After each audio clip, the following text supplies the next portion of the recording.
I don't know what else. Jermell, you were the man of this division, but each of your titles went vacant, man. What do you say to people? I think I should send up some lawsuits like Davis did and get my belts back because like I didn't get it. They took my belts over a little cheap. Why y'all take my belts then? Because you gotta defend them to not get stripped, Jermell.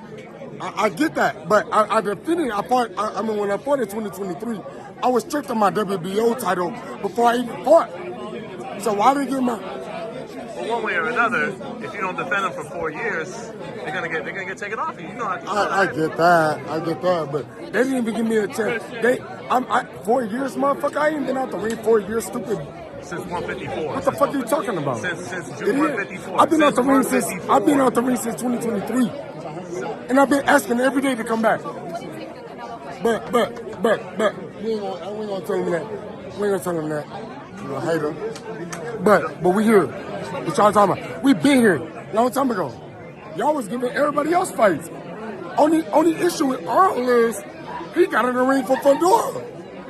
I mean, you can't handle that. You can't handle that. You can't beat Fundora. I just watched him. He can't beat Fundora. I just watched him. Now, if he think he could beat Fundora, fight me first. Who's this you're saying? Fight you first? You talking about Keith still? Or get on my face, dude. Ask somebody. He called out everybody beating you. Everybody can't beat me. Who can beat me in this division? If you had a choice right now, who would you like? Who would be like, I beat that guy right now, put him in the ring and with me? That bitch that just fought?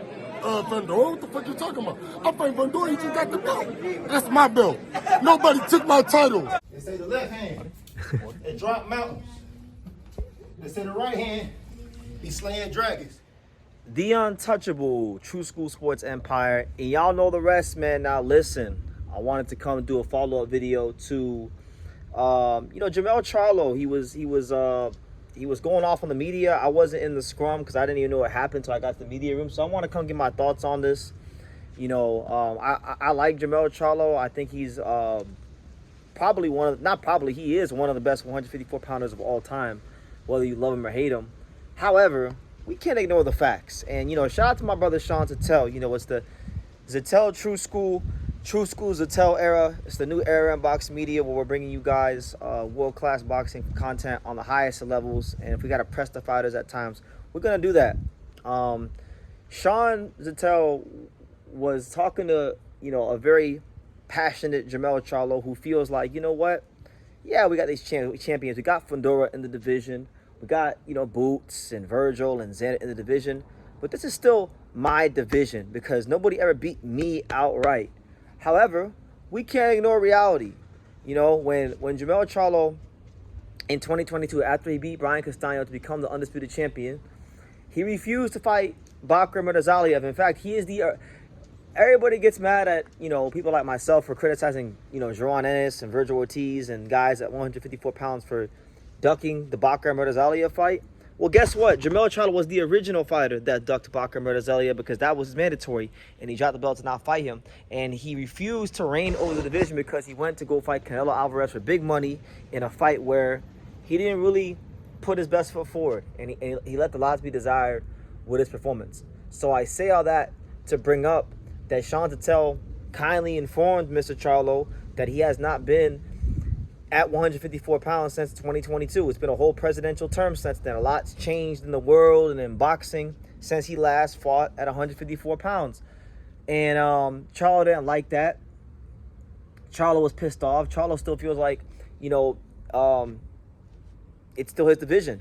He feels like Sebastian Fundora is walking around with his WBC title. So my thing is this, and I'm making this video to pretty much pose a question to you guys and flesh out my thoughts of, can Jermell Charlo still be a factor in the 154-pound division in 2026? Because one thing about boxing is boxing, as much as it is physical, it's 20 times more mental than it is physical. And for a lot of fighters, and I think it's human nature in general, if you obtain and make a good living in life, and you got your house, you got your money, you got your investments, you got your ducks in a row, it's human nature to be like, you know what? I worked hard. I'm going to sit here and I'm going to enjoy the fruits of my labor. And you can get a little complacent. And PBC, you know, although they do throw great events, and I love covering PBC fights. I love the staff there. I love Kenny Buhari, all the fine folks there. But PBC, from a boxing standpoint, all right, from a matchmaking standpoint, from just you look at the patterns over the years. Look at Keith Thurman. Look at Danny Garcia. Look at, you know, a lot of guys on PBC. The majority of the top PBC fighters, big names. There's this culture of entitlement. There's this culture of overpaying fighters above market value for certain fights. And because of that, these fighters don't fight often enough. And because of that, these fighters wind up not staying sharp, not being the best they could be. So while Jermell Charlo had a great run, and while I think Jermell Charlo was a fantastic 154-pounder during his best years, during the peak of his prime, which I would say would be like from 2019 to 2022, I think them days have passed by. And if I'm wrong about that, and Jermell Charlo still has something left to give at the highest levels of the fight game, well, he better get on the phone with Al Heyman and Tom Brown and TGB Promotions and the fine folks at PBC and get a fight lined up, man. We've been seeing Charlo pop up in these interviews, pop up with Jaron Ennis, pop up calling these guys out, and he's doing a whole lot of talk, and it's no action. And at the end of the day, the only reason we know and care about Jermell Charlo is not because of talking. The talking is cool and everything, but we care about Mr. Keep Running Your Mouth because, you know, back in the day, he knocked out guys like Charles Hatley, Erickson Lubin, Jason Rosario, and he made us care. But he has gone complacent, and he's, you know, not putting his best. He hasn't put his best foot forward to be in that ring, even though he may say he does. I mean, it's been a long time. It's been 4 years since he fought at 54. And it's been 3 years since he fought at period, right? Period. So, you know, if he has anything left to give in his boxing career, I'll say for Jermell Charlo, Mr. Keep Running Your Mouth, the former undisputed champion, the former man of the division, 2026 is time to put up or shut up and get out of boxing. You know, either put up and and make a splash in the division, you know, or, you know, just set off into the sunset and enjoy what you accomplished in the fight game, because you had a very fantastic career and a lot of things you could be proud of. I think there's good fights out there for Charlo. You know, I could see him fighting a guy like Brian Mendoza, right? I could see Brian Mendoza. I could see Yoenis Tellez, who beat Brian Mendoza. You know, if they want to do Spence, do him and Spence. You know, I know they sparred back in the day, but they seem to not be on the best of terms these days. So they can spar, they can fight each other.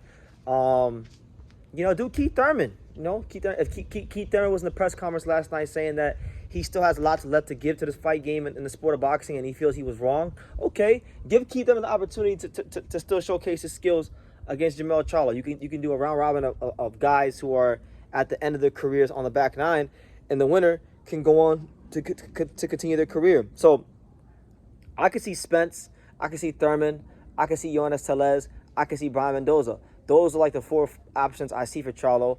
And if he can win one of those fights and prove that he is a legitimate, real player still in the 154-pound division, then I would like to see. Then we could talk about Charlo versus Fundora. But to just throw him in there to the wolves with Fundora, after our last image of Charlo was him circling the ring and running for cover against Canelo Alvarez, nah, man. Let's be real. Let's be honest here about Jermell Charlo. So I'll leave it at that, man. I want to see him get, you know, if he's serious, I would like to see him still give whatever he has left to boxing. And, you know, because Jermell Charlo's a fun personality. He makes things interesting. You know, even last night was interesting. When I got back to the media room, all the media was talking about was this damn Jermell Charlo thing. So he keeps things interesting, right? So we'll see how it goes. But what do you guys think? And who do you guys think Jermell Charlo should fight next if he's going to still be a factor in the sport of boxing moving forward? Leave your comments down below. Make sure you guys take the time to subscribe. And like I say in every single one of these videos, you can love me or you can hate me, but I'm just a kid from Daniel. So until next time, take care, guys. Thank you for watching True School Sports. Thank you for watching another video on the untouchable True School Sports empire, the home of boxing. We're on the road to 100,000 subscribers, guys. So help us keep being great. Help us keep pushing out that real boxing content for the fine folks all around the world. And make sure you jab, you hook, you Mike Tyson, you Mayweather that subscribe button. Pops, show them how do they gotta hit the subscribe button. Pop, pop.